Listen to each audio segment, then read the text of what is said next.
साधना का सबसे बड़ा सूक्ष्म स्वरूप है प्रतिक्षण अपने आराध्य देव का मधुर मधुर स्मरण।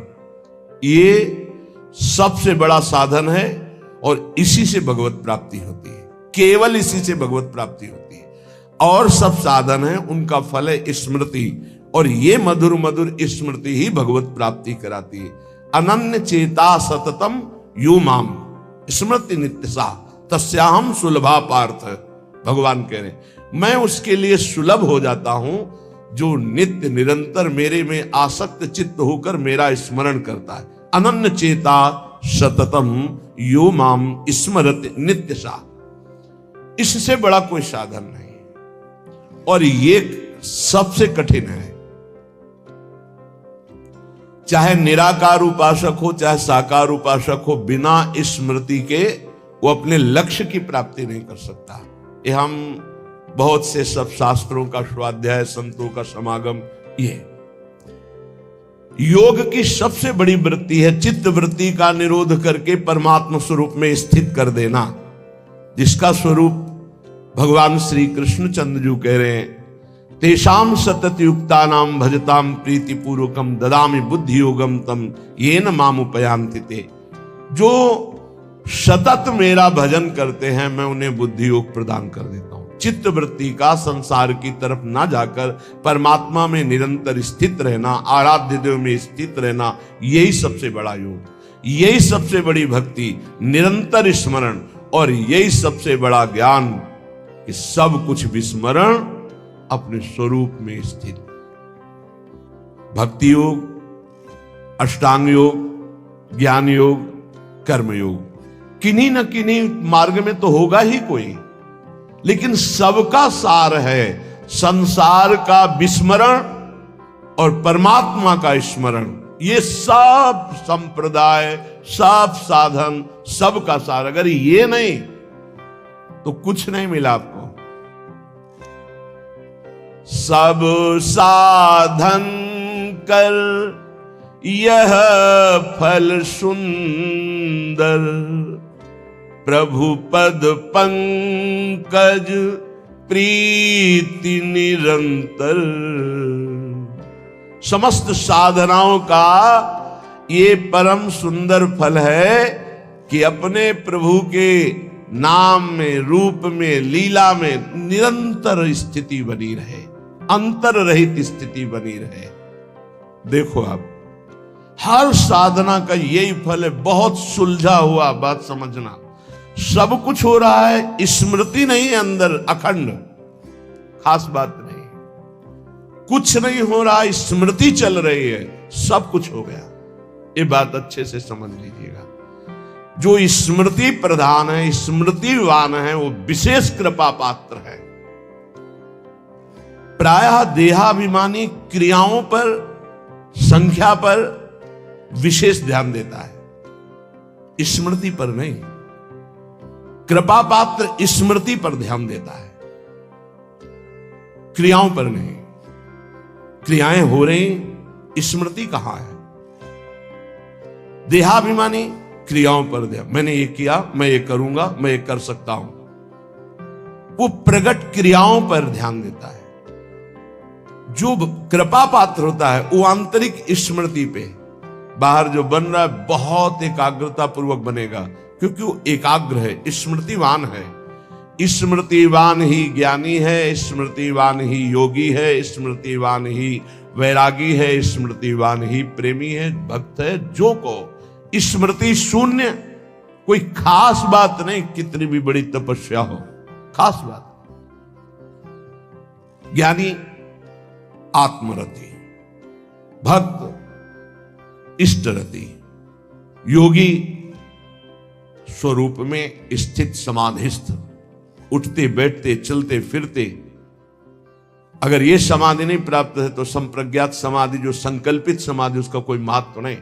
8 घंटे समाधि, फिर बहिर्मुख बहिर्दशा में उठते बैठते चलते फिरते असंप्रज्ञात विचक्षणा समाधि, संकल्प रहित निरंतर परमात्म स्वरूप में स्थित, ये स्मृतिवान। हर उपासक स्मृति पर जोर दे। कोई इसमें मेहनत की बात नहीं है, इसमें महत्व की बात है। यदि आप देह का महत्व रखते हैं तो भोगों की स्मृति स्वाभाविक होती है। यदि आप प्रभु का महत्व रखते हैं तो भगवत स्मृति स्वाभाविक होने लगेगी। स्वाभाविक, जैसे हम विषयों की स्मृति करते नहीं, वो बसी हुई माला चल रहा है, स्मृति भोगों की हो रही। आरती पूजा क्रियाएं भागवतिक हो रही, स्मृति पदार्थों की भोगों की हो रही। नाना प्रकार का भोगाकर्षण का स्मरण हो रहा है, उसे स्मृति कहते हैं, जो अंदर अंदर होती है। स्मृतिवान ही महान पुरुष हो सकता है, स्मृतिवान ही दिव्यता को प्राप्त होता है। इसलिए स्मृति को पकड़ो। श्रीपाद प्रबोधानंद जी महाराज, आप जिस वृंदावन में विराजमान है, प्रकत्यंतम तीर्थवा प्रविश वितते ब्रह्म महर्षि स्फुरत पश्यानैकांतिक कलित वैकुंठ भवनम तदद्युच्चान्युच्चान्यनुसर सुधा मन्यांत महोज्वले वृंदारण्ये भ्रम यदि किमप्यत्र मिलति। महाउज्ज्वल परम धाम वृंदावन जिनको मिल गया, अब क्या मिलना बाकी रह जाएगा। बहुत बड़ी ये प्रेम सिद्ध भूमि है, यहां वास मात्र करने से भगवत प्राप्ति है।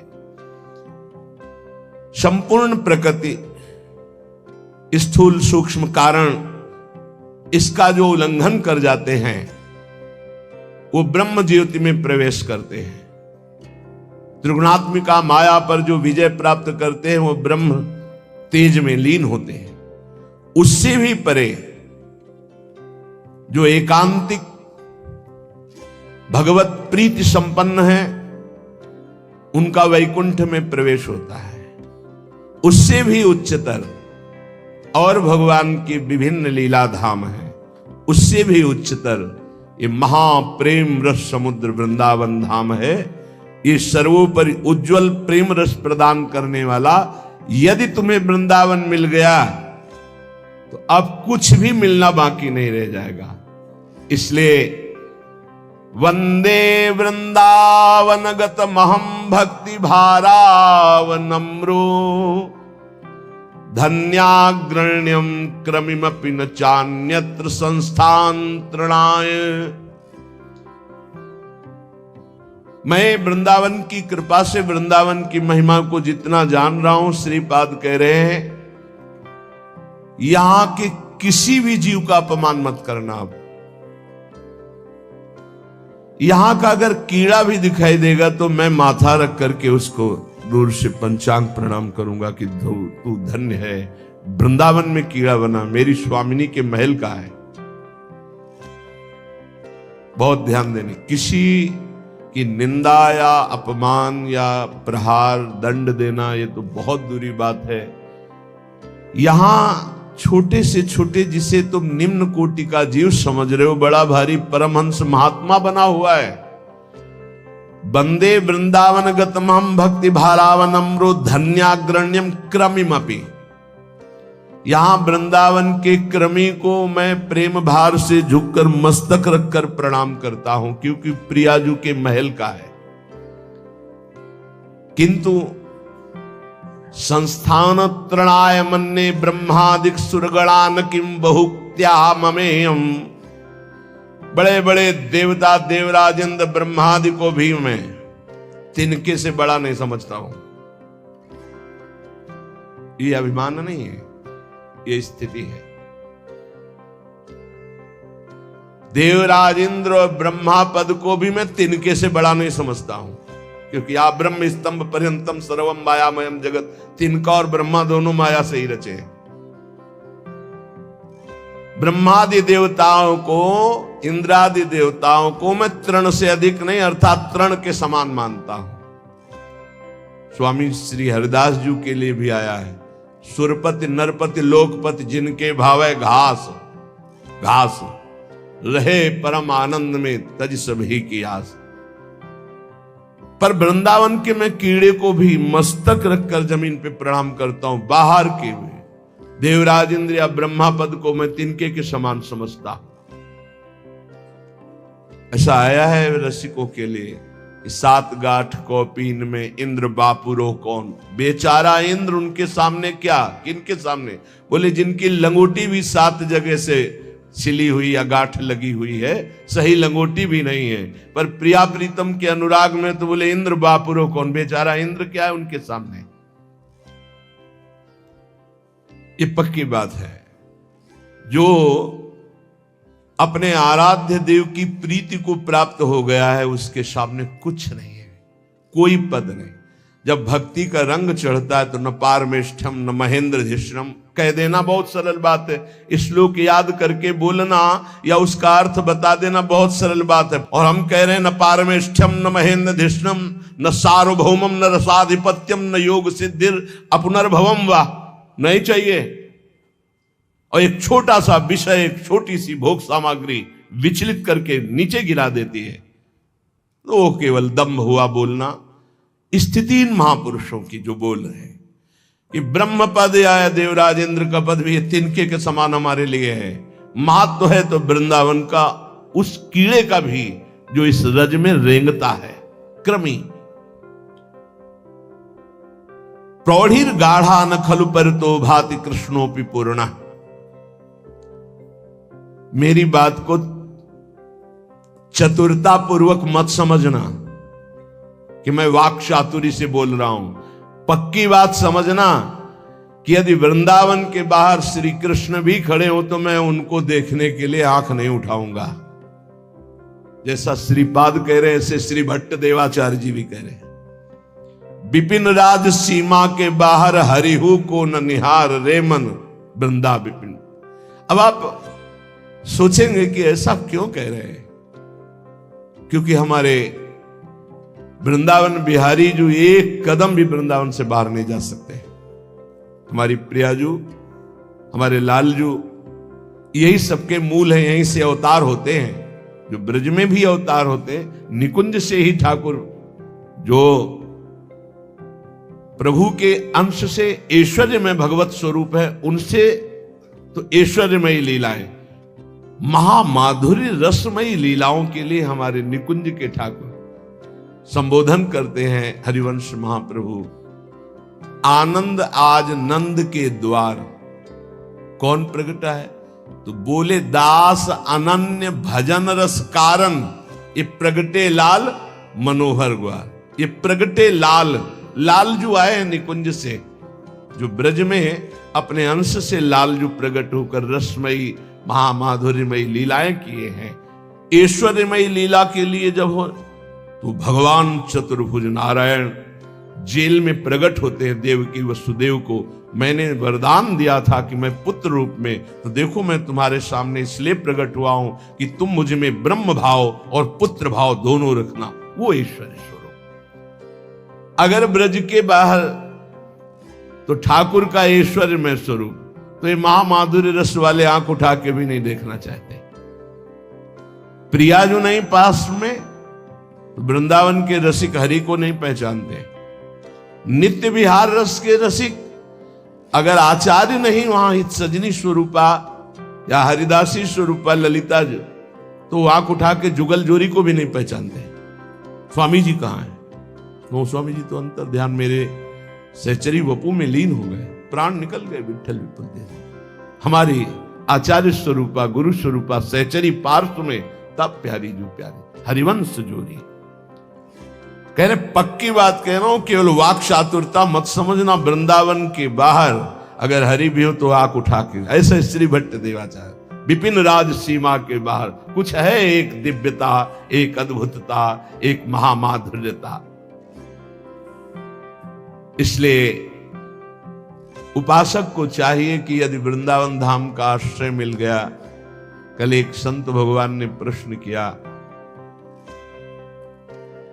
कि आपके सत्संग से अपने इष्ट देव में बड़ी गाढ़ प्रीति भी होती है, पर बहुत से ऐसे साधक देखे जाते हैं जो अपने इष्ट देव की रति छोड़कर प्रियाजू के चरणों की रति में आ रहे हैं।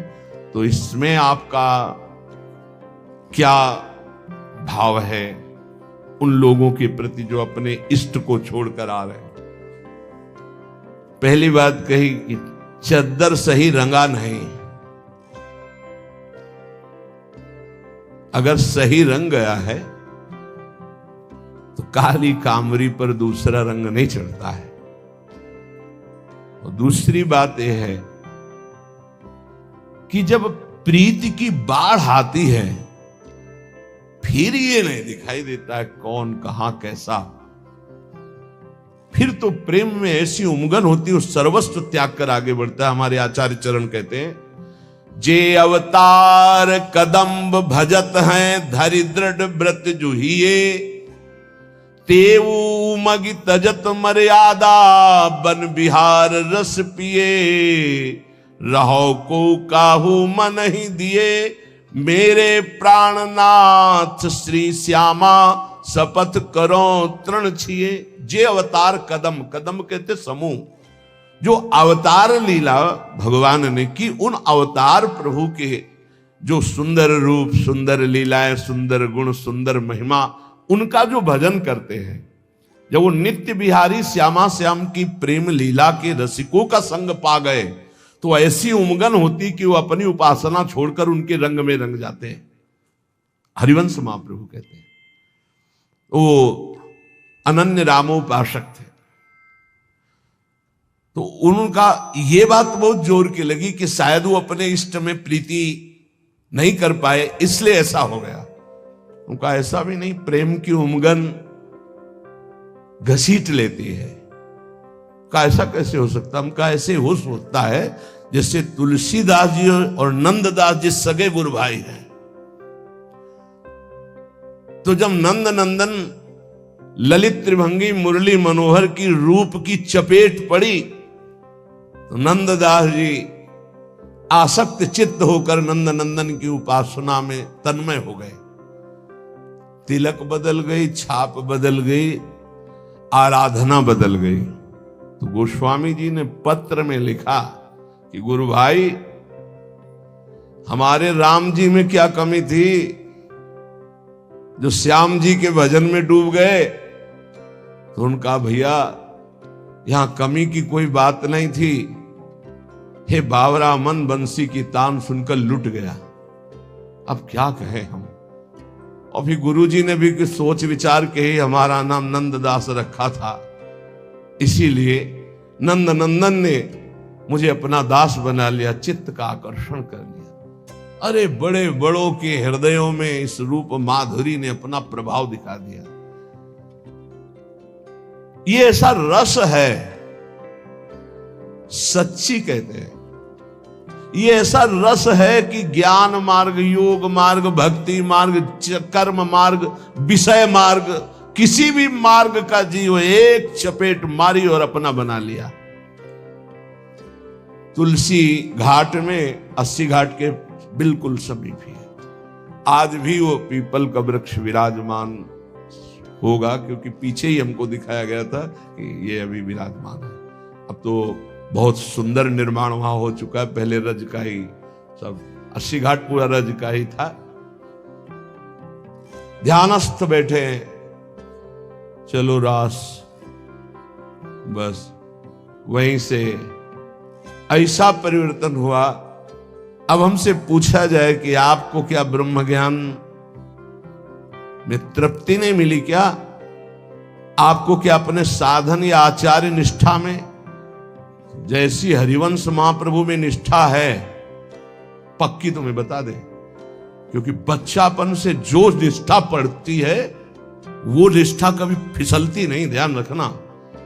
आद्य गुरु भगवान शंकराचार्य में जो निष्ठा जैसी थी वैसी ही आचार्य चरणों में निष्ठा है, जैसी आचार्य चरणों में निष्ठा वैसी आचार्य चरणों में थी। क्योंकि आचार्य चाहे 100 रूप धारण कर ले, लेकिन तत्व तो वही होता है। जब जब होए धर्म के हानि, तब तब तनु धरि प्रगटत आनि, जानि और दूजो नहीं।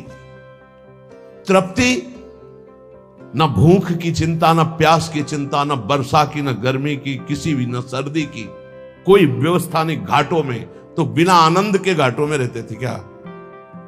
लेकिन ये है आनंद ऐसा कि हमारा तो बात जाने दो, श्रीपाद प्रबोधानंद जी महाराज जो हजारों सन्यासियों के गुरु थे, हम तो उस मार्ग के पथिक थे। ये तो अद्भुत उस मार्ग को प्रदान करने वाले थे जिनका आप ये वृंदावन महिमामृत सुन। कितने ऐसे परमहंसों के चित्तों को बलात् अपनी रास विलास में आकर्षित करके रस समुद्र में डुबो दिया, आज तक नहीं उछरे, आज तक नहीं उछरे। ये रस अगर श्री जी की कृपा से आपको वृंदावन का आश्रय, वृंदावन का वास, वृंदावन की उपासना, राधा नाम में प्रीति, आप ये समझ लीजिए कि चरम अवस्था में पहुंच रहे हैं। चरम अवस्था की उपासना आपको अहेतुकी कृपालु श्री लाडली लाल ने दे दिया। अब ये कि आपको जैसे दिखाई नहीं दे रहा है चरम अवस्था, तो आपको समझ में नहीं आएगा। जैसे दूर की वस्तु कोई जहाज में बैठे हुए दूर से देख लेता दूरबीन से, ऐसे ही कृपा में बैठा हुआ उपासक कृपा प्राप्त नेत्रों से देख लेता है बड़ी दूर की वस्तु कि कितनी ऊंची वस्तु हमको दी गई है। श्री भगवत ऋषि जी महाराज कह रहे कि देखे जीव जहाज चढ़ी दूरबीन धरि नैन, ऐसे ही वस्तु विचारिवर लखे आप उर ऐन, लखे आप उर ऐन।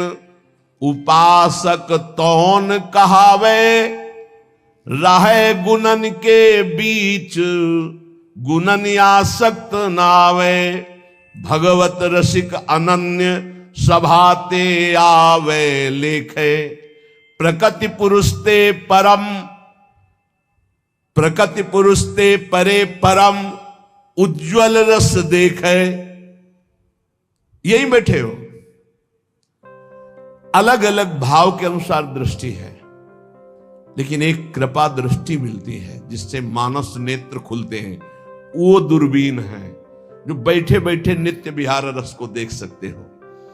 उपासक ऐसे ही वस्तु विचारवर लखे आप उरैन, उरैन हृदय के नेत्रों से बैठे बैठे लाखों हजारों के बीच में भी, राय गुणन के बीच, सतोगुण रजोगुण तमोगुण माया के बीच में रहता हुआ गुणन आसक्त ना आवे।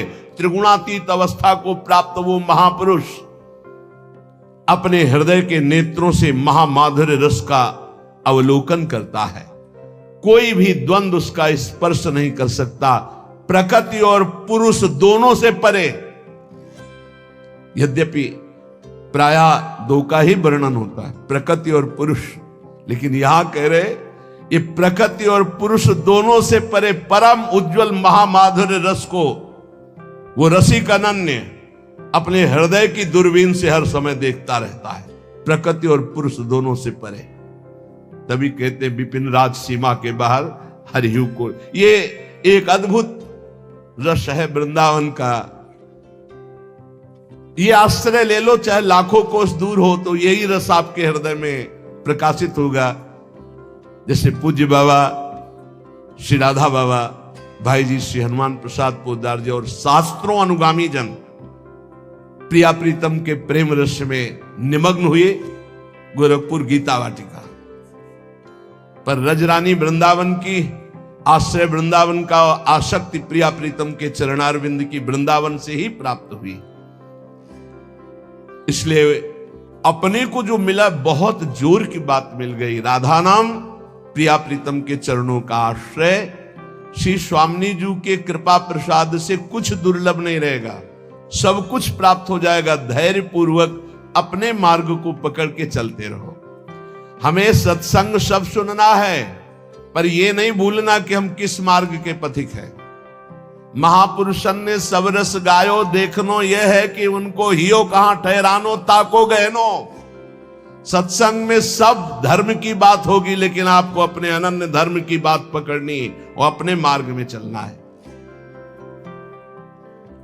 जब कोई उपासक भगवत मार्ग में प्रवीणता पूर्वक चलना चाहे तो बोले त्यक्त संगो, बहुत ध्यान से सुनना।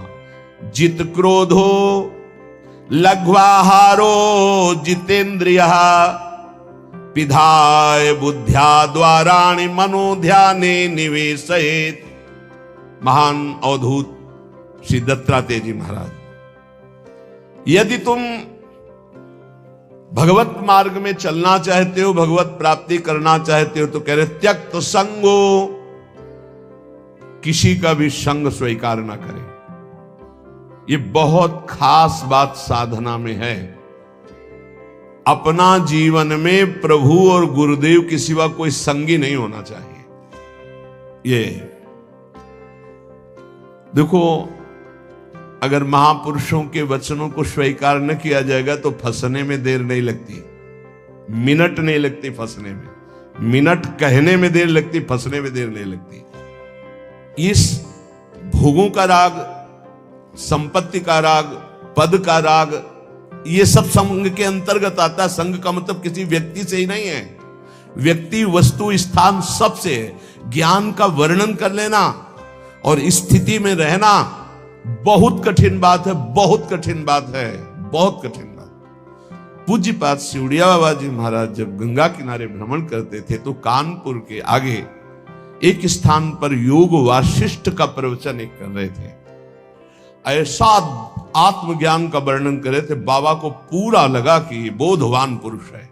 3 दिन तक प्रवचन नीचे बैठ के सुना, फिर पीछे गए और एकांत में उनसे मिले और कहा, मैं केवल एक शब्द पूछना चाहता हूं, आपको आत्मबोध है?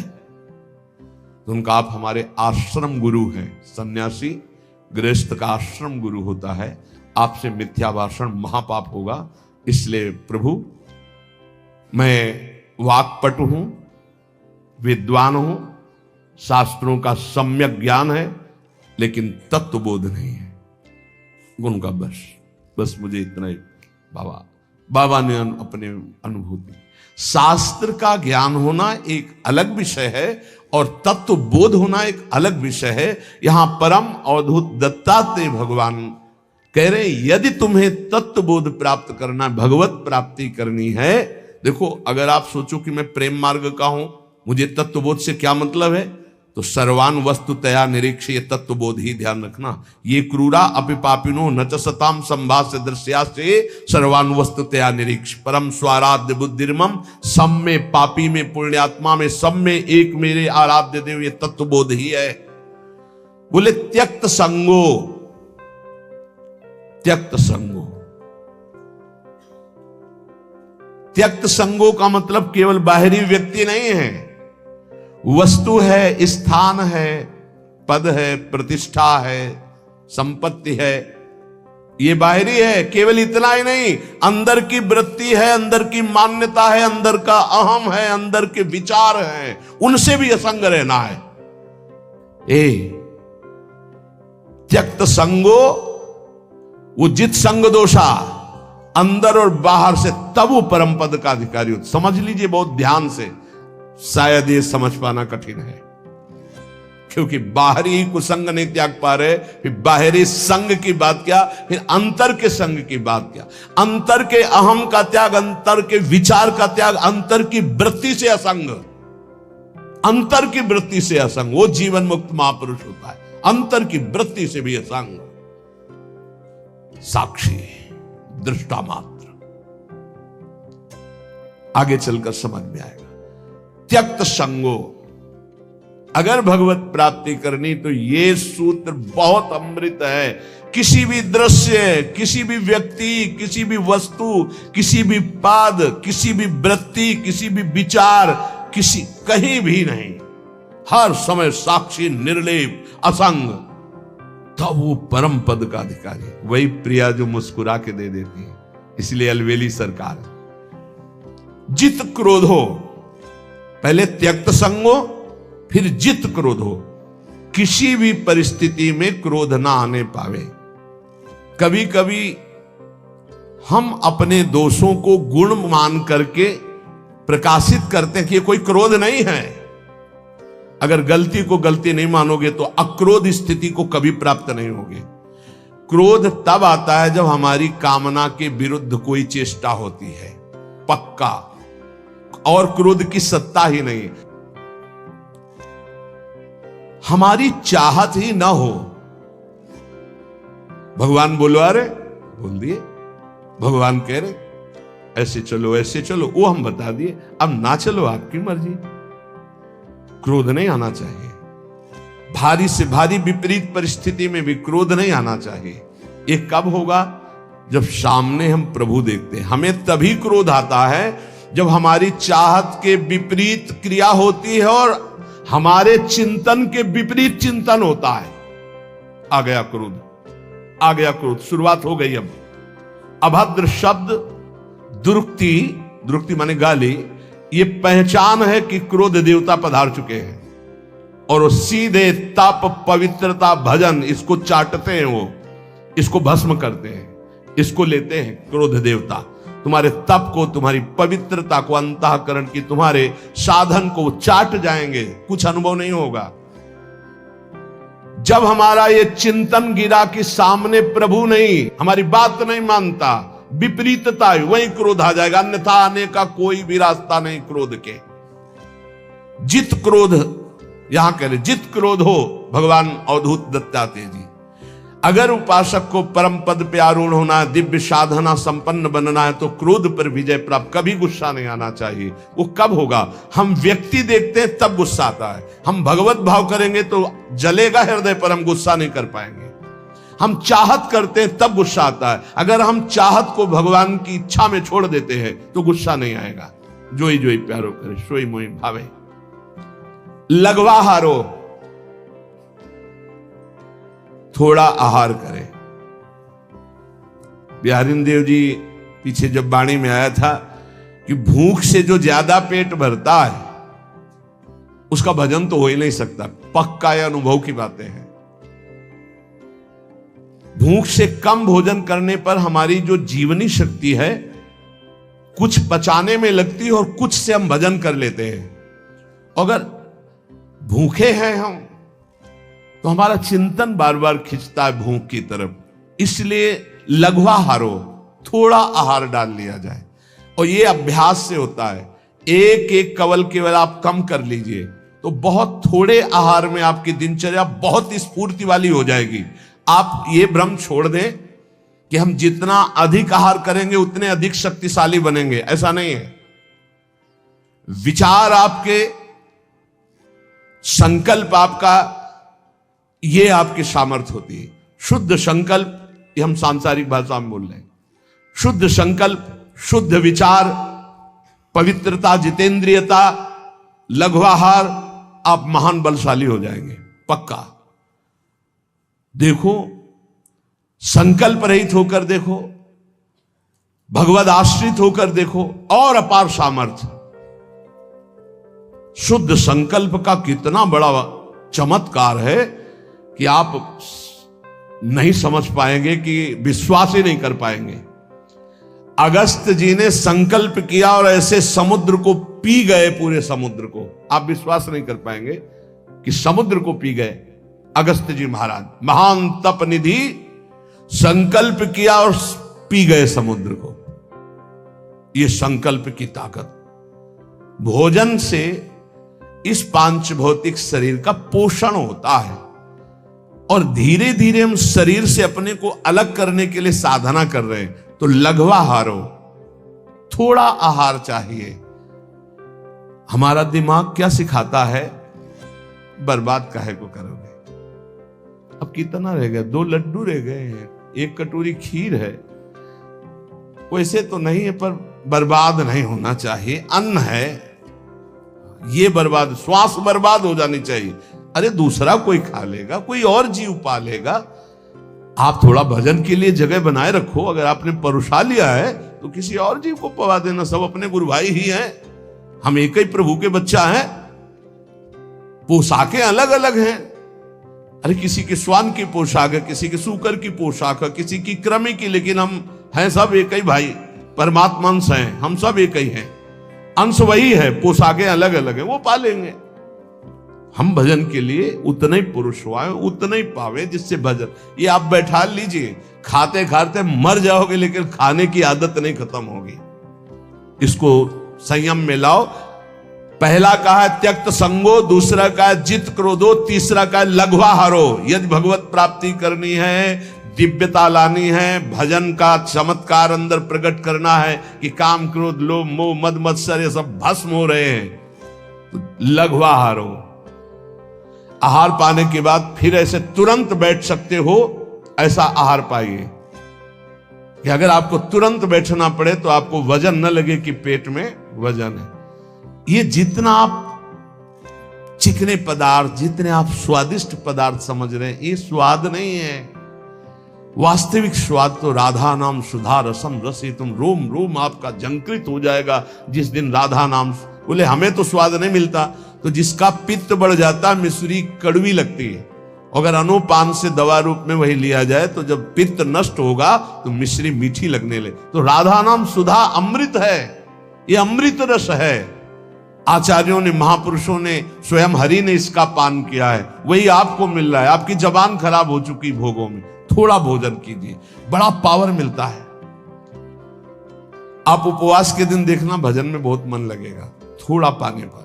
तो वैसे ही आप रोज उपवास कर सकते हो, 1 रोटी पाओ, 2 रोटी पाओ, थोड़ी दाल ले ली, थोड़ी सब्जी ले ली, जितने से ऐसे थोड़ा लगा बस। इतना दिमाग विचित्र है कि हर बार फंसाता है यही कि बर्बाद नहीं होना चाहिए, ये जाना चाहिए, अंदर जाना चाहिए। बस जहां यहां से गया तो बस फिर उसके पचाने में पूरा दिमाग लगा, भजन में तो लगा नहीं। इसलिए प्रार्थना है इस आसक्ति से बचो, भोजन की आसक्ति से। अच्छे पदार्थ जो सृष्टि में कहे जाते हैं उनको थोड़ा लीजिए, और जो रूखे सूखे कहे जाते हैं उनसे पेट भरिए और खूब भजन कीजिए।